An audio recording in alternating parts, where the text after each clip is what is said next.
This is Echium candicans, Star of Madeira. It's a variegated Pride of Madeira, and a very striking plant because of these large cone-shaped purple flowers.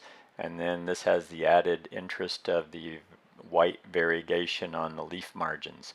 So I've been growing this one for 2 years. The photos you're seeing here are in my yard mostly.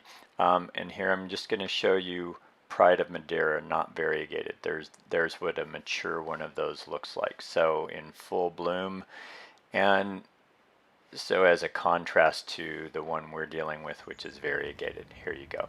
So this plant you're looking at is in a hot inland valley in Northern California. We get around 100 degrees, 90 degrees on a regular basis for 3 months out of the summer and fall, probably 4 months. And then in the winter we get down in the mid-20s Fahrenheit, and it was around 26, 25 degrees was our low this last winter. And this one handled it just fine. I didn't get any burn, had other plants that did burn. So it seems to be able to handle low to mid-20s Fahrenheit as its low end, is also what the literature says in my experience. These are very drought tolerant. They're also deer tolerant because they're poisonous. So if poisonous is an issue for how you want to use that, keep that in mind. You can see the star name really comes from the formation of those leaves and the florets on the end of each terminal spike. So love the texture and obviously love the flowers. Now this was the second year I had this plant in. This is only a 2-year or less plant, and it didn't bloom as heavily as the previous year. I'm not really sure what drives the intensity of the bloom, but it's something to be aware of. And that's why I like the fact that it's variegated, because I get year-round interest out of the variegation, whereas the normal one is just a green shrub at the end of the day. Size-wise, 4 to 6 feet tall and wide is what they say, and I'd say is as wide as 8 feet wide. I saw a very mature one of these in Santa Barbara not long ago, and it was probably 8 feet wide.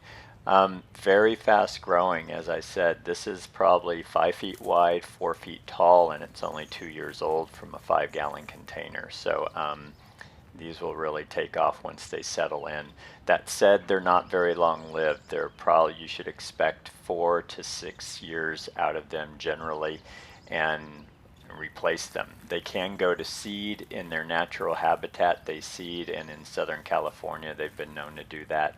I would tell you where I'm at, that's not likely to happen, where it's more severe summers and winters. But coastally, which is where these really thrive, they like the good sandy soil, good drainage.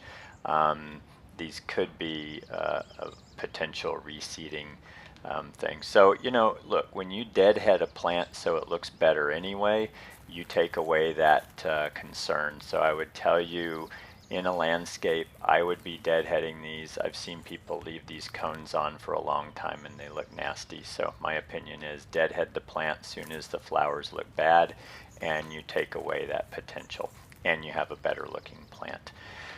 It blooms in our area February, March, and blooms for about a month. And then that's when I deadhead right after that. And then the new growth comes on in spring.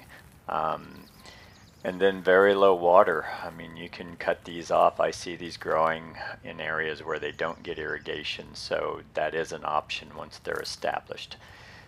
And those are the main factors. I would say again, you know, these are what I'd call a specimen shrub. They're very striking and they're large, so that's how I'd be using it in plant design, as kind of a mid-size specimen shrub for that striking display in early spring, late winter.